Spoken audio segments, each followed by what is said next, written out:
Oh, baby. Coming to you. This is how you know Notsam Wrestling was important on a day like today. I knew coming off of that WrestleMania, I'm going to pretend like I'm doing this for you in the sense that I knew that, okay, Monday morning you need to have your Notsam fill. But the fact is, as always, it's immediately after a pay-per-view, and plan as I might to, maybe tomorrow afternoon, maybe later in the day, I'll just post it late. There is way too much on my mind that I have to throw up into this for you to listen to wait. I literally called the people at the Comedy Store, and I said, you have to open your studio tonight because the unthinkable has happened.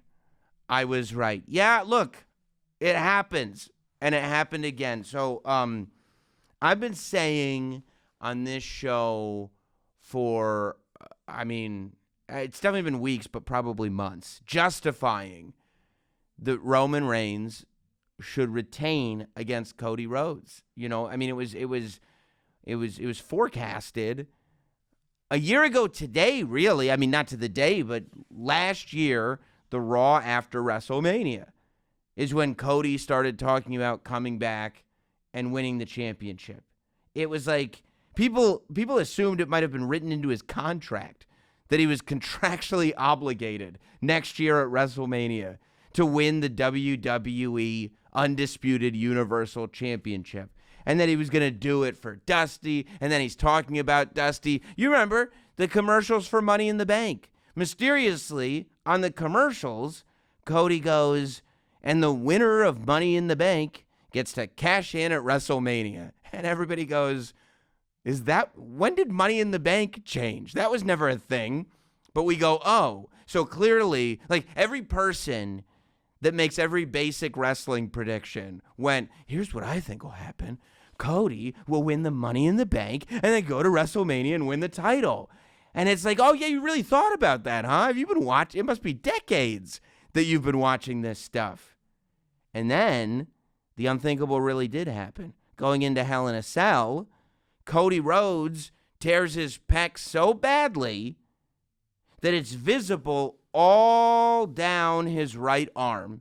He has this incredible Hell in a Cell match with Seth Rollins. He puts on a performance that's so memorable that Mattel debuted an action figure with the battle-damaged pec and arm at WrestleMania a couple days ago. And he beat Seth. He beat Seth Rollins 3 pay-per-views in a row, one with one arm, to prove that he's the greatest thing that's ever happened to professional wrestling. But he disappears for 6 months. He's got to repair his pec. And so then everybody's plan for Money in the Bank went out the window. But the minute he tore his pec, everybody on my Twitter timeline, every wrestling fan I know became a doctor. And they said the time it takes to fix a torn pec is when Cody can come back for the Royal Rumble. And I said, what part of the body is the pec? And they said, I don't know. I just know that the time it takes to repair will have Cody back in the Royal Rumble. So all the predictions shifted, and it became Cody is coming back to the Royal Rumble. And then when it gets announced 6 months later that Cody is coming back to the Royal Rumble, people go, why wouldn't they let that be a surprise? Look, it's not a surprise if everybody already knows it's going to happen. So they announced it because we all knew it was going to happen. And we all had ideas, right, of how the Royal Rumble could go. But I think all of them somehow ended with Cody winning the Royal Rumble. I thought he would come in at 1, I think was what my idea was for the Rumble. But he comes in at 30. He's the only guy. I was having a conversation about this with somebody. Cody Rhodes had pyro at the Royal Rumble. Do you understand coming into the Royal Rumble match with pyro? I guess maybe Edge had it when he returned. But Cody, and then people go this too. Well, yeah, in his contract, it says he gets pyro for every entrance. He gets to win the title at WrestleMania. And everybody's okay with this. So he wins the Royal Rumble. And everybody goes, well, of course, that's because he's going to beat Roman Reigns at WrestleMania. The whole thing is to beat Roman Reigns at WrestleMania. The hottest storyline in recent memory happens with Sami Zayn. And every conversation about that story is, yeah, but we got to finish this up because Cody Rhodes is going to beat Roman Reigns for the title at WrestleMania. We all heard it. And I was sitting here on the podcast and I was saying, look, I think Roman Reigns should retain the title. People are going, I mean, you're going to disappoint all the fans. You're telling this story with a clear-cut happy ending. I saw some people tonight. I'm recording this, as I said, right after WrestleMania. I saw some people tonight that were like, I don't understand how they could have missed this thing that was right in front of their face. As if they didn't realize this was a possibility. Oh, we never thought Cody could win and everybody would be happy. Of course they knew. It was a choice that was made. And I think, like, for me, in my mind, in the weeks building up to WrestleMania, I said that Roman should retain because we haven't actually gotten that year-long build from Cody. The romanticized build to Cody returning to the WWE, proving himself right and all of his naysayers wrong, and quote-unquote finishing the story. The story was a 12-month story. We missed half of it. We have Cody going into WrestleMania, a hero that has never fallen. Even when he was injured, he beat Seth Rollins, who's like the greatest wrestler on the planet Earth. So I felt like, because there had really been no redemption, and people go, well, of course this is a redemption story. On the grand scheme of things, you have Cody, who had to leave WWE to prove his worth and his whole run in on the Indies and then Ring of Honor and AEW. This is all part of the story, and while, yeah, it is, you still have to sit there and tell the story. Like, it's not enough for Cody to just have this resume. So I had said that I thought Roman should win because Cody, when he has his moment, should be fighting from underneath. He should be fighting to prove something. If he beats Roman at WrestleMania, he's just won all the matches. He's won every match he's ever had in WWE since coming back. Every pay-per-view, 3 in a row against Seth, Royal Rumble match, every match he's had on SmackDown or Raw, he wins them all. And then he goes to the Royal Rumble and he beats Roman Reigns. When people realized that Roman Reigns was a good guy and he was just gonna win every match because WWE had decided he's the guy, they booed him. Before that, when John Cena was Super Cena and he was winning every match, people booed him. I felt like Cody Rhodes inevitably would turn into a villain pretty quick, right? You'd have this moment, and that's what people are really focused on, I feel like, these days, these moments.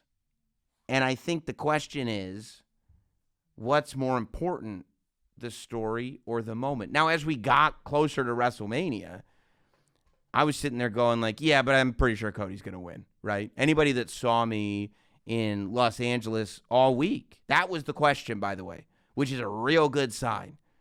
Who's going to win this thing, Roman Reigns or Cody Rhodes? I said, man, I never want to see Roman lose, but probably Cody Rhodes. I mean, this is kind of where WWE's at. And I felt that even more after night one, because I think that what made WrestleMania night one so incredible was start to finish, it was fan service. We'll go over that whole show. But beginning to end, match by match, it was, maybe except for the first match, fan service, fan service, fan service, end with the big moment, leave with a smile on your face. For night two, for the most part, it was fan service, leave with a smile on your face, and then boom, the other shoe drops. We've got these amazing entrances. Cody comes out with all the pyro in the world, and he gives his weight belt to -1 in one of the most poetic moments you could possibly see at a WrestleMania.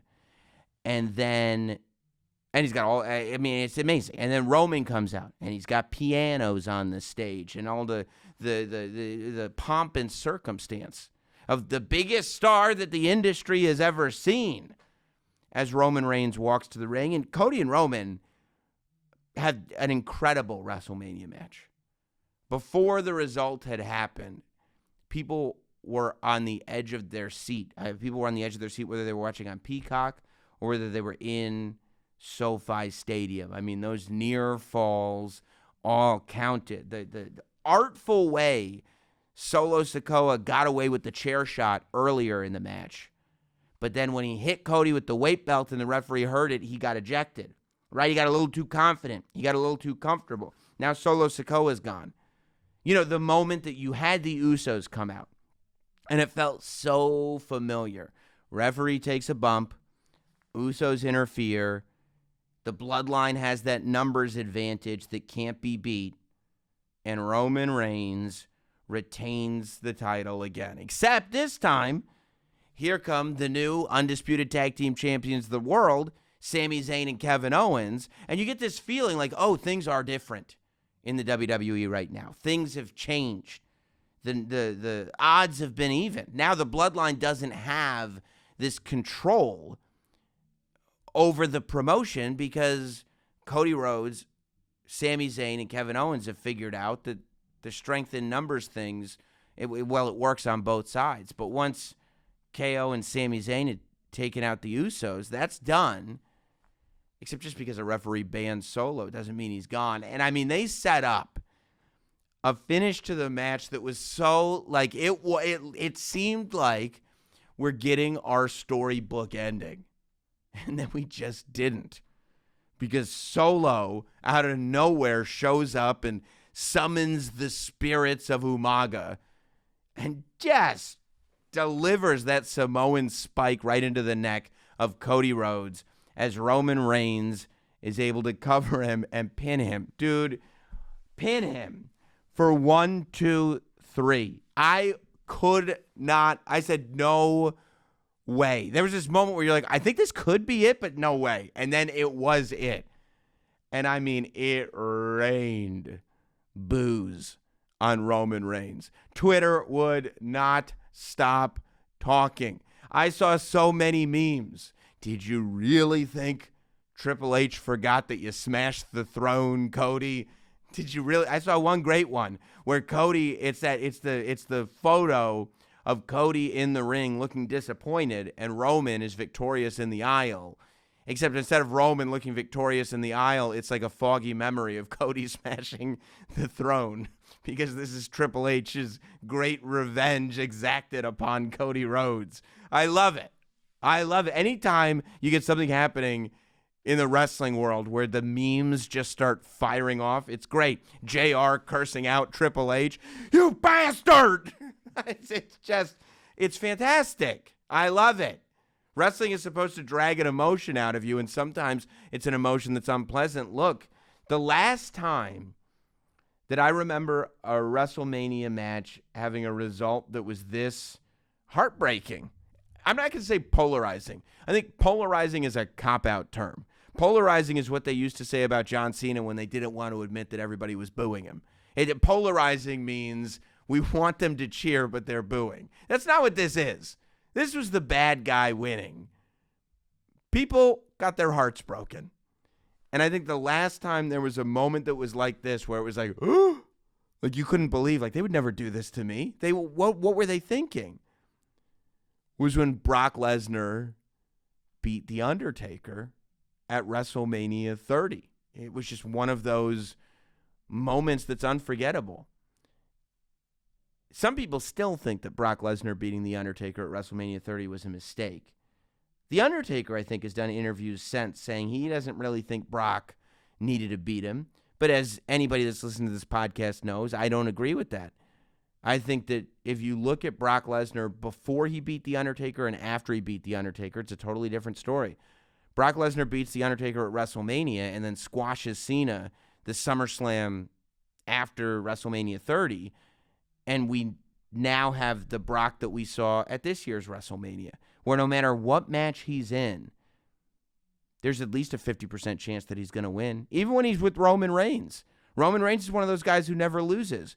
But when Brock Lesnar's in there with him, it's never unfathomable that Brock Lesnar is going to win.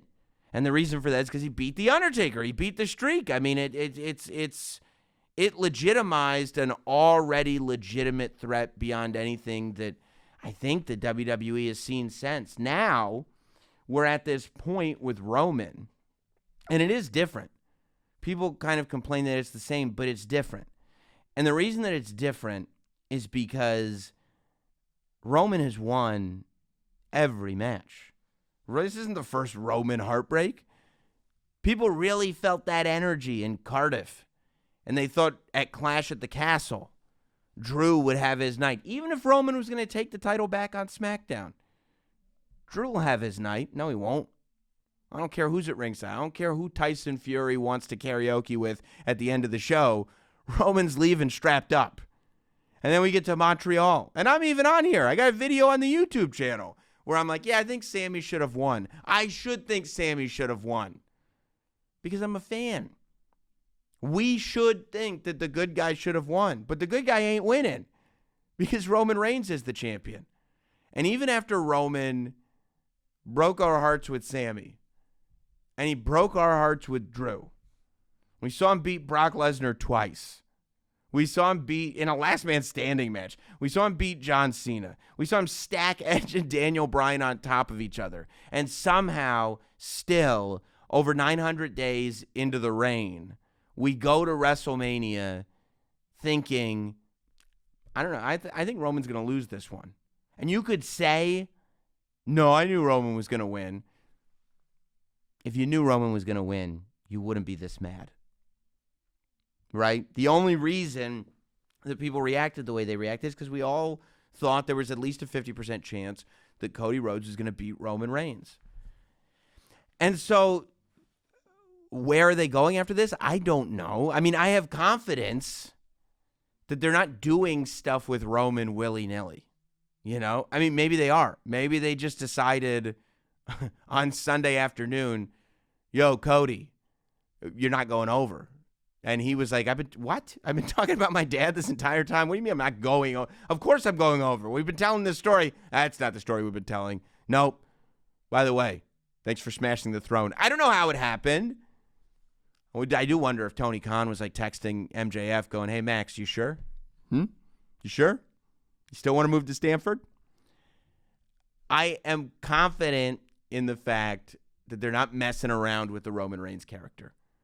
I mean, there is a lot of good storytelling going on right now, and you can have your favorite story, but there hasn't been a story as good as The Bloodline as a whole in years and years and years, and it's in the conversation for best storyline ever. The fact that in the modern era of WWE, we can tell a story with a set of characters that lasts well over 2 years at this point is insane. And so there's clearly a place that these people are going. I also think that a huge investment was made in Cody Rhodes. An incredible investment, not just financially. Like, clearly they paid this guy a lot of money, right? He's walking around in these suits. They're not paying for themselves. He's got a bus. I'm assuming he's flying private because I never seen him in a commercial cabin. They don't do that without intention. Right? They're not going to squander their investment. And beyond the financial, they have spent all this time making you believe that Cody could be the guy. There's a reason that we all thought Cody was going to win, and it's because that's what the story on television dictated. I don't think that they told that whole story just so Cody Rhodes could, main event next week. But maybe, I don't know. Stranger things have happened. I think there's a direction here. I think we're going to continue to go someplace. And you could say, look, I'm over Roman. And a lot of people are. Well, they say that anyway. But I think when Roman stacked Edge and Daniel Bryan on top of each other and pinned them at WrestleMania 36, or 37, I guess. 37, right? Yeah. 36 was the Performance Center. So 37. When he did that, if I had told you, yeah, he's just going to keep doing that for 2 years, you'd be like, what? I don't want to see that. Except they sold 80,000 seats a night. 160,000 tickets were purchased to see just that. Except I had 2 tickets on night 1. So minus 1. But still, 160,000 or so tickets. LA was a buzz over seeing just that. So there's nothing historically that would dictate that this isn't going to work. So what could happen? Where is this going to go? Where should it go? And I don't know, dude. This just happened, okay? So I've been thinking about it, and it's like, I don't think you can possibly do a Cody Roman return match immediately, certainly. I don't think you can go to WrestleMania Backlash and do Roman versus Cody again. It might happen. How hilarious would it be if they repeated the Seth Rollins thing, except Roman beat Cody 3 times in a row? And it's just like, what was all that about? What was all this stuff before where Cody Rhodes was the man? No, I think you have to separate them. And people go, well, now Roman can get to 1,000. That's what this is about, right? So Roman will get to 1,000, and then so SummerSlam is when he'll lose the title. SummerSlam, or some would go or he'll lose the title. Maybe he'll lose the title on the Raw after WrestleMania, and maybe he will. Maybe Cody comes out Raw after WrestleMania and gets the title. Now, if Cody wins the Raw after WrestleMania, then I do question why not just have the moment at WrestleMania. But I guess if you want that USA Network pop, you can get it. I don't think that's where it's going. But I also don't think I'm not prepared to sit here and tell you that they're just going to keep the title on him till SummerSlam. Do you sacrifice an incredible, heroic WrestleMania moment because you're fixated on the idea of 1,000 days? I don't think so. I just, if it's just about getting to the 1,000 days for the sake of getting to the 1,000 days, I think, because before Roman had this title, if I ask the average WWE fan, who's the last champion to hold the title for 1,000 days, they go, nobody. I mean, it's not a thing people really think about. Those aren't those types of records, because they're so seldom broken, I don't think are things that people really think about. But if I asked you what was your favorite WrestleMania moment, they would tell you. I don't think you sacrifice a WrestleMania moment just to get to the 1,000-day marker, or at least I don't think you should. I think it's about the story and the idea that no matter what is in front of Roman, he's going to plow through. I think by Roman beating Cody is, as I'm talking to you today, I think more comparable to Brock beating The Undertaker than, say, the finger poke of doom or some, terrible booking decision. It's a controversial booking decision. It's a booking decision that I would understand why people would object to, but I don't think it's a ignorant booking decision. Because I think now you've gotten Roman to a place where even if you think you understand the story, and even if you're going, hey, the reason they're doing this is because Roman's going to lose here, or you can't say it anymore. As of today, there is no scenario where you can say, well, yeah, clearly Roman's going to lose the title tonight. It will never happen. Because if it didn't happen tonight, and it didn't happen in Montreal, and it didn't happen in Cardiff, it's not going to happen until it happens. And when it does happen to whomever it might happen to, will the people lose their minds? Now, who wins the title? I don't know. Right now, there isn't a better pick than Cody, in my mind. I don't think you put the title on The Rock, for example. And that's another thing. People go like this. Well, if he's not losing tonight, I guess he's going to keep it for another year. That's, again, putting the cart before the horse in a big way. To me, I do feel like you have to change things up. I don't think you can just continue to have this bloodline faction the way it's been. I think that you just have to tell the next evolution in this story. I think people assumed that the next chapter, and I was maybe one of them, assumed that the next chapter would center around Cody being the champion, but it ain't. I still think you have to get to the next chapter. There is a natural thing with Solo and Cody, of course, and maybe that's what you're looking at for WrestleMania Backlash, a situation where it's Solo Sikoa versus Cody Rhodes. It's possible. Solo Sikoa lost. It's the only defeat that Solo's had. Cody Rhodes beat Solo Sikoa on Raw, but Solo Sikoa then at WrestleMania proved that his finish was strong enough that it cost Cody Rhodes his whole story. He couldn't finish the story. So yeah, that's something. But a big part of me is almost like I'm ready to see Cody rebuild. That's what I said from the beginning when I pitched this idea of Cody losing. It's that I, as a fan, want a redemption story that I can really get behind Cody for. A real redemption story where I'm seeing him go, you know what? Not everything was handed to me. Not everything was as easy as I thought it would be. I want to see Cody's whole thing is about being undeniable and doing the work. But if you win every single match, when a billionaire is like telling you, yeah, man, all you have to do is save your money. It's like, well, you got money. Who are you talking to? When you win every time you're in the ring and you're going like, yeah, just do the work. It's like, well, it seems easy for you. For me? For the last professional broadcaster, Sam Roberts? I would probably lose every match, no matter how much work I did, because I'm not athletically inclined.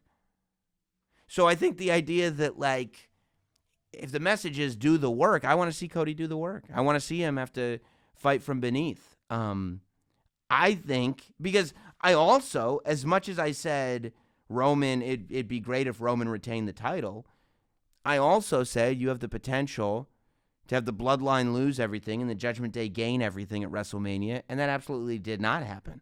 Rhea Ripley won the title, but Rhea Ripley won the title in such a giant way that it was almost like she outgrew the Bloodline, because Dom lost and Finn Balor lost. The Bloodline still reigns supreme in my eyes. But I think the thing that interests me is the idea that Austin Theory beat John Cena. Opening match, night one, Austin Theory pinned John Cena's shoulders to the mat. And while, yeah, he used a low blow, the idea that John Cena wouldn't be prepared for a villain like Austin Theory to use a low blow is laughable. Austin Theory still gets all the credit in the world for that, as far as I'm concerned. So, Austin Theory shows up to Monday Night Raw now saying he beat John Cena. He beat the GOAT. And you know who couldn't beat their greatest threat? Cody Rhodes. I think that a rivalry between Austin Theory and Cody Rhodes may elevate both people. And I think that Cody Rhodes having a run as the United States champion on his road to redemption would probably be a good thing. The title already matches his gear. And it would elevate the title as he went. I think that would be something where it's like, okay, we're watching Cody take steps. That's kind of where I think I would take Cody. Roman? Because that's the big question, too. It's not just what do you do with Cody now that he's lost and there's no getting around the fact that story ain't finished. But with Roman, it's like this is a guy who has dominated every opponent now. And he finally had an opponent that was probably going to win, and that opponent lost. So where can you go with Roman? And I had this thought when it was in the context of Roman not being the champion. But I think it could work still with him as champion. I think that when you look at what happened at WrestleMania, Solo Sikoa was the most valuable member of the Bloodline outside the ring. Paul Heyman, the second most valuable member of the Bloodline outside the ring. The Usos didn't get the job done. When I say the next chapter in the Bloodline, maybe it's time for the Usos to be thrown out. Maybe it's time that the Bloodline is simply Roman, Solo, and Paul Heyman. I think eventually, at some point, and I don't know what point it'll be, Roman is going to be a babyface. He's going to be a good guy. And Solo Sikoa is being completely curated to be that villainous opponent for Roman Reigns. I think that when that does happen, the best way to get there is to now establish that that's the connection, right? And you can tell that story at first. The same way we were like, what side is Jey Uso on when it comes to the bloodline? If the Usos and Roman Reigns are in a rivalry, what side is Solo Sikoa on? And is he on the side of his real brothers, Jimmy and Jay, or is he on the side of the tribal chief who he is completely pledged loyalty to? I don't know. And we figure it out, and then we realize he's on the side of the tribal chief, and we end up with like Roman and Solo versus the Usos, which will bring us to the match that we've been wanting to see in front of a crowd for a very long time. The match that I think a lot of people were hoping the Sami rivalry would kind of lead us to. Roman versus Jey. I feel like I wouldn't be surprised if Roman doesn't even wrestle at WrestleMania Backlash. But whether it happens at Money in the Bank or wherever it happens, I think now is kind of the perfect time to revisit Roman versus Jey. We haven't seen it in front of a crowd, and we haven't seen it since Jey has become even more of a superstar than he was when he first became main event Jey Uso. I think the idea of Jimmy in the corner of Jey versus Roman with Solo in his corner is pretty damn compelling. And it's something where, is Jey going to win the title against Roman? No, but you can believe it. You can believe that this is something that we've been waiting for, and maybe. So off the top of my head, that's the short term of where I'd go. I'm not going to field questions about when should Roman lose the title, because I think it's time for us to take that out of our vocabulary. I think it's time for us to just simply stop asking, because it's not going to happen until it happens. And the idea that any of us can see where this story is going has been proven to be totally and utterly false. As far as the rest of WrestleMania went, I mean, here's the other thing.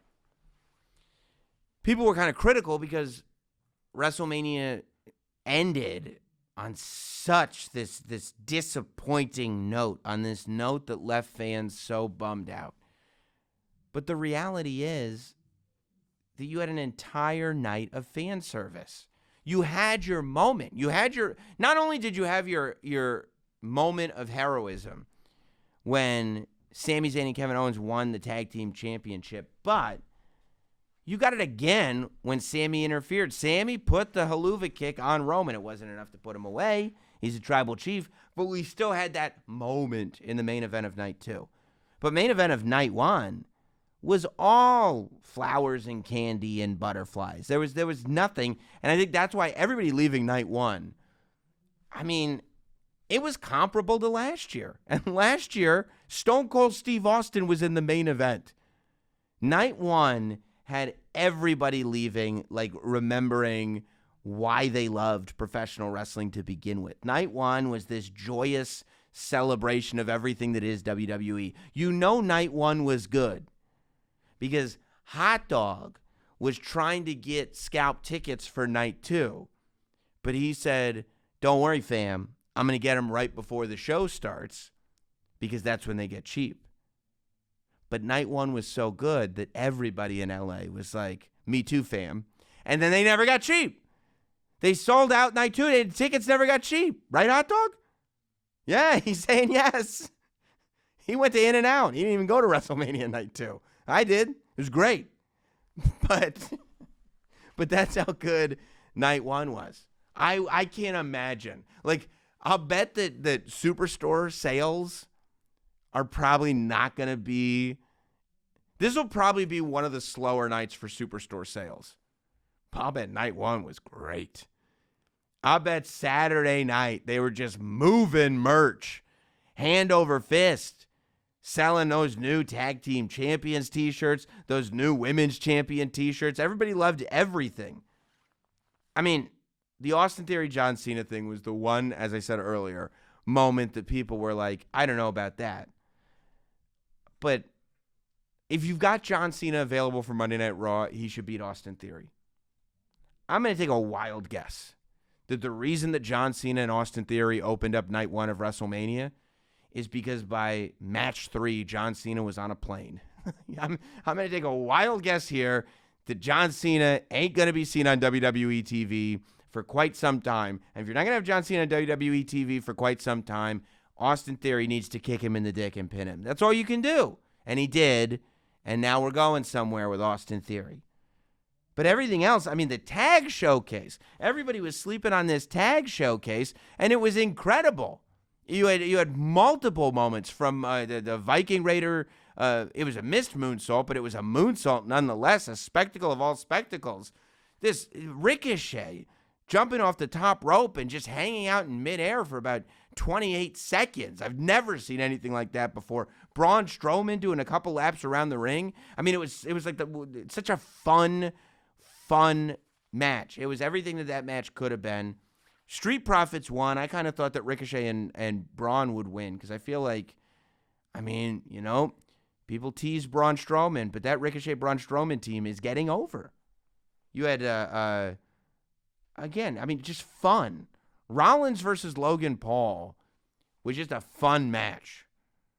Logan Paul was coming down from the ceiling. Hot Dog described him as an angel from heaven, which I think was a little bit of an exaggeration, but Hot Dog loves him some Logan Paul.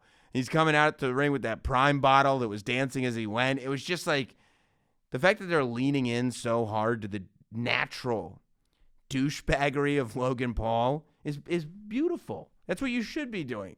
The idea that anybody's going to be like, man, Logan Paul seems like a great guy it's just not going to happen. You're never going to get there. But the idea that Logan Paul is like the type of guy that hand glides down from the ceiling and makes his friend dress up in a bottle of his soda or whatever, that's who Logan Paul is. So we get this Seth Rollins-Logan Paul match, and of course it's great, right? Seth Rollins is one of the greatest of all time, and Triple H ain't wrong when he says Logan Paul has no business being as good as he is. That's the real infuriating thing about Logan Paul, is that he's just this hateable guy, and then he goes in and he's like super good at this stuff. And you're like, I wish I could sit there and go, he has no business being here, but he has all the business being here. But, you know, the KSI being the one that was in the bottle and everything, just the fusion of these massive social media stars being a part of WrestleMania, I think is great.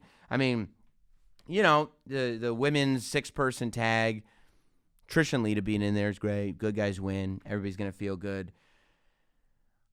I almost feel like, and of course the biggest match of the weekend, Cody versus Roman. This is the match everybody's going to be talking about forever. But spiritually, my main event was Ray versus Dom. Ray versus Dom. Dom coming to the ring. When those big Papa Pump holler if you hear me police sirens started going off, I said to Hot Dog, I hope he comes to the ring in a police car in the back of it. And here comes this police car. I go, beautiful. And Dom gets out. He's handcuffed. I'm like, was he still in jail?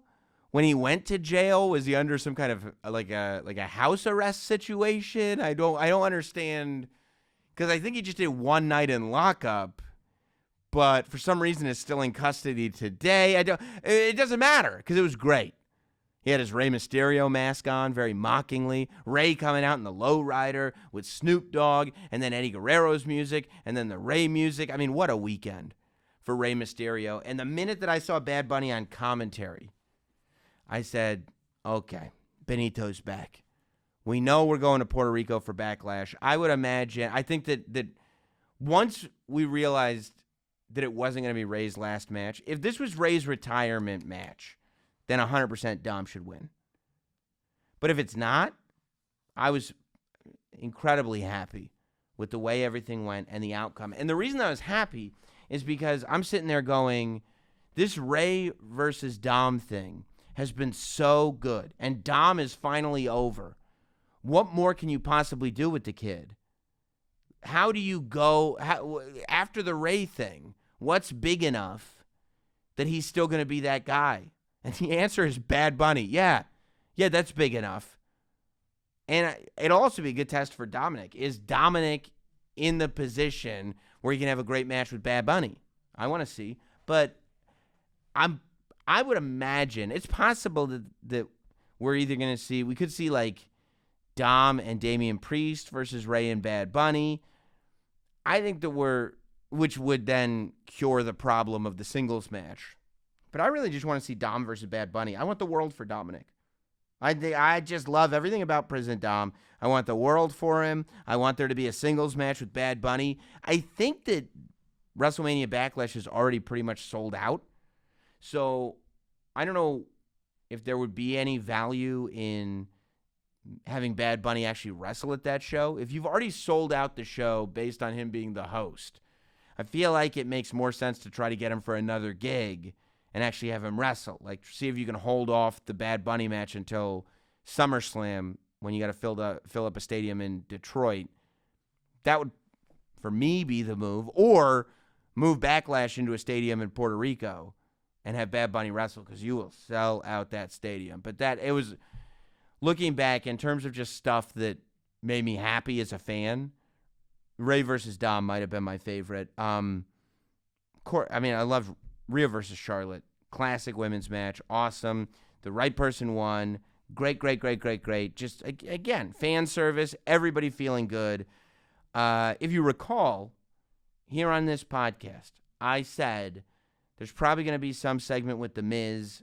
Pat McAfee might make a surprise appearance. I doubt he'll do commentary. And my prediction was that if I were WWE, I'd have Pat McAfee come out and knock out The Miz. I didn't realize they were going to make it a full-fledged match. I also didn't realize George Kittle was going to be involved, but I was pretty happy about George Kittle being involved. And boom, down goes The Miz. But great use of Pat McAfee. That's what he should be used for. Pat McAfee's star has gotten bigger and bigger and bigger. He's one of the top names now in sports media. At first, he was making the type of money where he was signing $100 million deals. Now he's making the type of money where he's trying to get out of the $100 million deals. Do you have any idea how much money that you have to make when you're trying to get out of a $100 million deal? That's the space that Pat McAfee is in. I think he should be treated like a massive star who it's like, oh my God, like this way Logan Paul. There's this vibe whenever Logan Paul's around, it's almost like we're so lucky to have a star of this magnitude in our presence. That's the treatment Pat McAfee should get.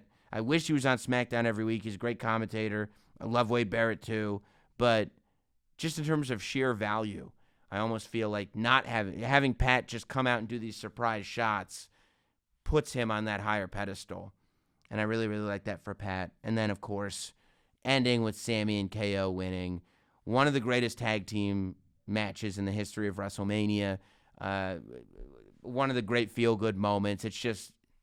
It speaks for itself. Night 2, Brock versus Omos was exactly what you wanted it to be. Brock wins. We saw the F5. We saw Suplex City. All good. Ronda and Shayna, quick victory, which is what it should have been in that women's showcase. Gunther defeating Sheamus and Drew McIntyre. That was a match. And that's one of those matches where it's like they've just upped it and upped it and upped it every time they've been up to the plate, to the point where it's like expectations would lead us to be in this place where they can't possibly match them, and then they match them, and then they beat them. I think they're Sheamus. There's this undercurrent of support for Sheamus, and I'm there. I want to see Sheamus win the Intercontinental Championship. I don't want to see Gunther lose the Intercontinental Championship. I think that if Cody was going to beat Roman Reigns, then Gunther losing that match would make sense. Because Cody versus Gunther, it just has money all over it. I don't want to see Roman versus Gunther. Because, again, we talk about fighting from beneath. Gunther should never fight from beneath. Gunther should be that great, looming, overwhelming threat. And Gunther is not that threat to Roman. But he could be to Cody. So in the meantime, just have Gunther hold that Intercontinental title hostage and give me some of those insanely hard-hitting fights. Bianca and Asuka, I think, was another one that was over-delivered, even better than people expected it to be, especially that finish with Bianca. I mean, like, one arm squatting Asuka up in the air. Awesome. Awesome, awesome, awesome. I mean, I feel like the middle of the show got a little snake bit, you know. I will tell you, when Here Comes the Money played, the place went nuts.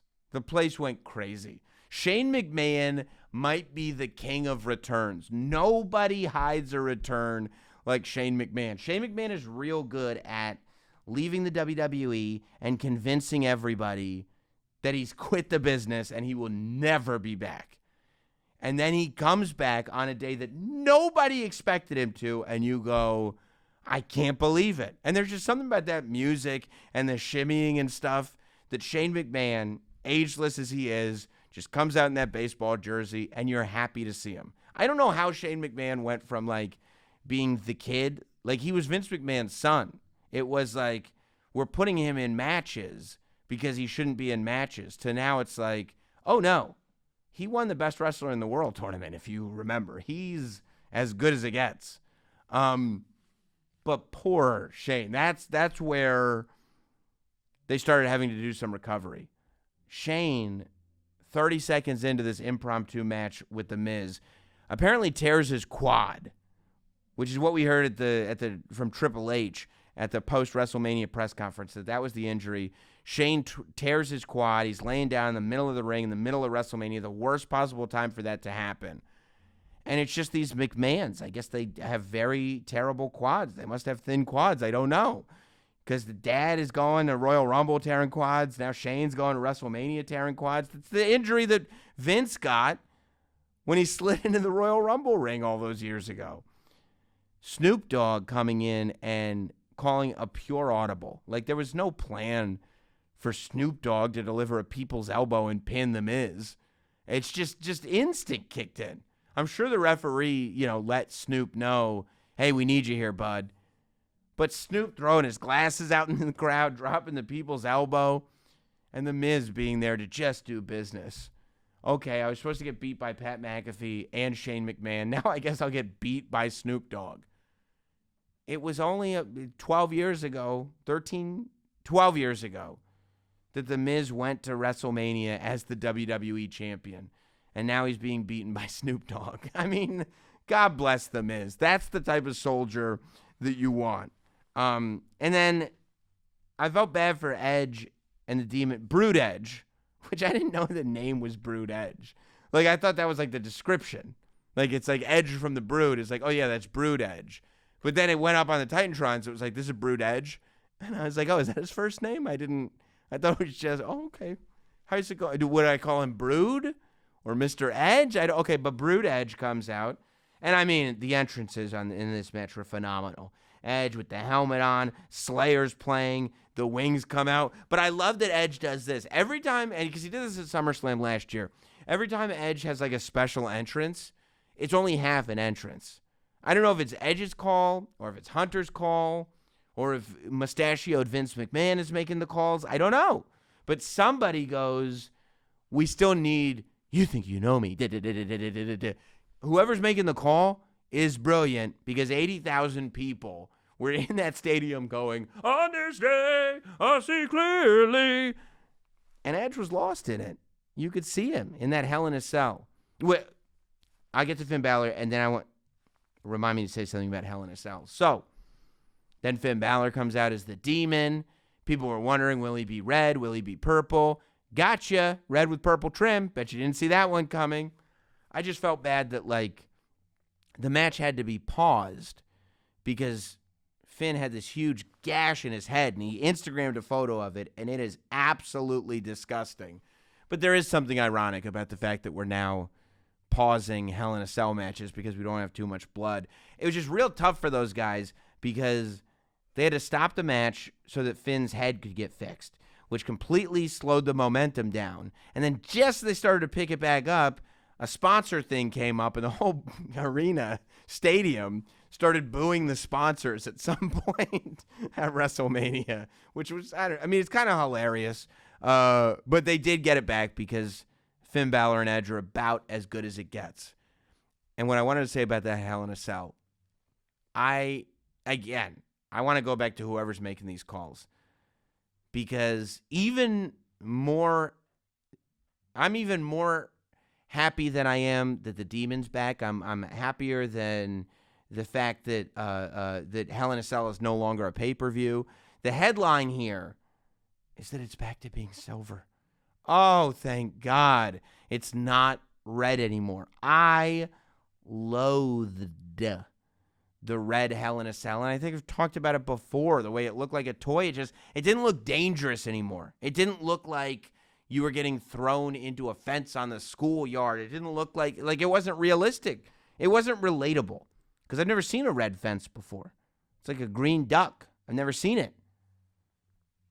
Or a blue duck. I've probably seen green ducks before. But yeah, so I was real happy that the regular, traditional, silver, metallic Hell in a Cell came back.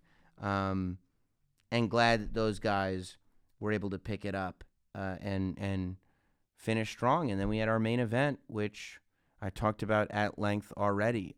It was, to me, and people go like, what's better, night one or night two? I think as a whole, right? Because you had hiccups. You didn't have any hiccups in night one. The Shane McMahon hiccup and the Finn Balor injury hiccup, it's gonna be something about night two. But also, what do you like? What do you like? Do you like when they're fucking with you, or do you like just having a nice time? Do you like a popcorn movie? Or do you like a movie where you kind of leave feeling like bad? There are some movies that you leave and then everybody dies and you feel bad. But it's a real good movie. It's a really well told story. But you don't feel good. You feel like your faith in humanity might be broken. That's night two. Some people like movies where it's like a very clear cut, act 1, act 2, act 3. And at act 3, the good guy wins and everybody's happy. That's night one. So the idea that we're walking around saying what's better, night one or night two, as a wrestling fan, what's better? When you get the story that you've been waiting to just pay off exactly how you want it to pay off, or you have this moment that you're going, what the hell is going on? Whichever one was your preference, that's the night of WrestleMania that I think you'll like better. Beyond WrestleMania itself, it was an incredible week out here in Los Angeles. I went to Wale Mania, which I enjoyed way more than I thought I would enjoy.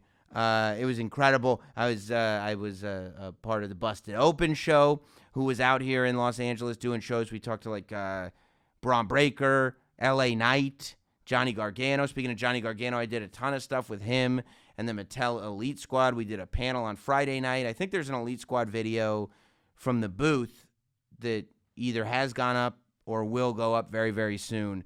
So check that out on the WWE's YouTube channel. And, of course, everybody that turned up for Notsam Mania on Wednesday night here in L.A., I thank you. The people at the Comedy Store were just incredible. And I'm not just saying that because they're in the room with me right now. I actually believe it. And you know that I enjoyed myself because here I am days later, and I'm recording this podcast still in the haunted Comedy Store podcast studio. So it was really, really great. It was, we had, not only did we have all of our announced guests show up, which I overbooked it because, not only just because it's wrestling, but just because I worry, right? So you never know at the last minute if something's going to come up, somebody's not going to be able to make it. But everybody that said they would be there was there. We're talking, not only was Kathy Kelly there to co-host, and Mike Rome was there to give everybody huge WrestleMania level over-the-top introductions. But we also had as a surprise Chris Van Vliet from YouTube. You know Chris Van Vliet. He was there to moderate the Q&A.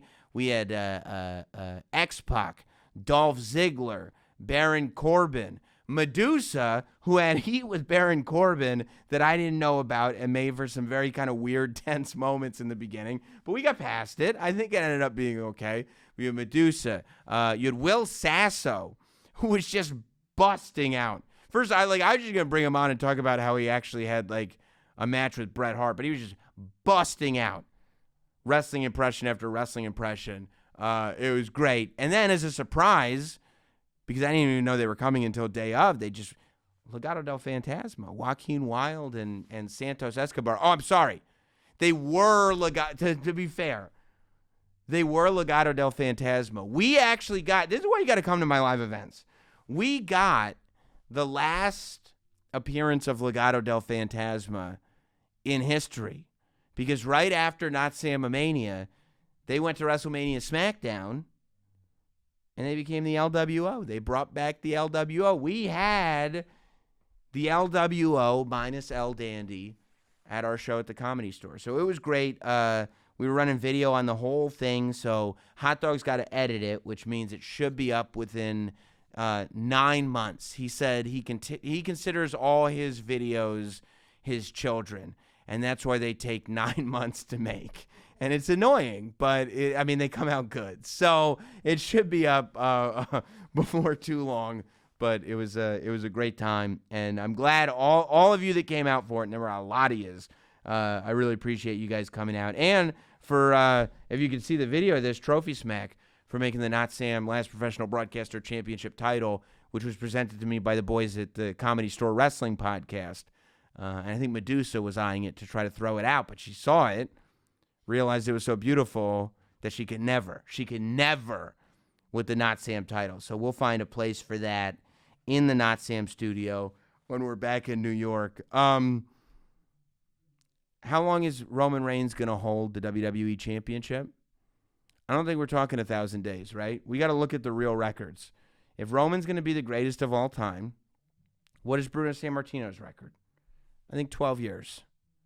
I think that's what we're looking at with Roman Reigns. Who would have thought that in the modern era we could have a champion? But if I told you Roman Reigns is going to be the champion for 12 years yesterday, you probably would have been like, that's ridiculous. That'll never happen. Today, after WrestleMania, after what we saw happen with Cody Rhodes, if I told you Roman Reigns was going to be champion for 12 years, Hot Dog, would you believe that Roman Reigns is going to be champion for 12 years? And he said maybe. Yeah, maybe. You can't rule it out anymore, which is why we're just going to be along for the ride. I did get a couple of emails. I'm not reading any emails that I got before WrestleMania because the entire world of wrestling has changed since WrestleMania. But this one I got, I loved that I was getting emails right after WrestleMania. That lets you know how much people care about this stuff. Tim says WWE made the right choice to beat Cody. Whoa, that's a little harsh, Tim. I'm much more interested to see what happens after a Roman victory that no one expected. There is something that's at least short-term true about that. That there's look, we were going to tune into Raw tomorrow night anyway, so I guess although Cody's not going to be able to say, so what do you want to talk about? With like that sort of cocky attitude. It's going to be more like, so what do you want to talk about? He's going to be so bummed. Tim says, I will say I thought Cody would at least get a win by DQ to parallel the Dusty storyline, so that was cold. But overall, this means more Roman, more Cody, more great stories to come, even if we missed out on one great moment. And I think look, I get what you're saying, Tim, about the Dusty DQ, but if you had ended WrestleMania on Cody winning that match by DQ, it would have been worse than Lex Luger winning SummerSlam 93 by countout and everybody hoisting him up on his shoulders as if he's won anything. It would have been horrendous if Cody had won by DQ. It's much better that Cody got just beat by Roman Reigns, and that was that.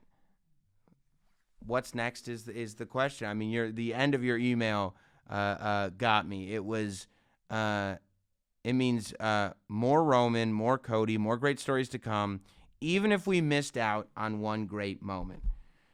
The Roman story has cost us moments. It cost us Drew. It cost us Sammy. It cost us the Cody moment at WrestleMania. But ultimately, when we talk about this bloodline story, so far it's been worth sacrificing those moments. Will it continue to be worth sacrificing those moments? Only time will tell. I'm glad that you're spending that time with me. I hope you... Oh, yeah. It seems like Endeavor might be buying WWE. But in bigger news, Roman beat Cody. Yeah, I don't know anything about that, right? Like, obviously, that's big news for a wrestling podcast, but I'm assuming even by the time this podcast comes out, there'll be much bigger news on that. This is a post-WrestleMania podcast, so maybe we'll do something later in the week. Maybe we'll do something next week where we focus more on that. I will say, as far as potential suitors go, that seems like a good one. There are worse, I'll say. Hey, how about that, huh? Controversy, baby. Thank you all for listening. I hope you enjoyed the show. I hope you enjoyed WrestleMania weekend as much as I did. Can't wait to see what happens on Raw. I will see you guys very, very soon. Don't forget, subscribe to the YouTube channel for free, youtube.com/NotSamWrestling. And if you want to hear even more content, patreon.com/NotSamWrestling. Become a Not Sam show, and I'll talk to you again soon.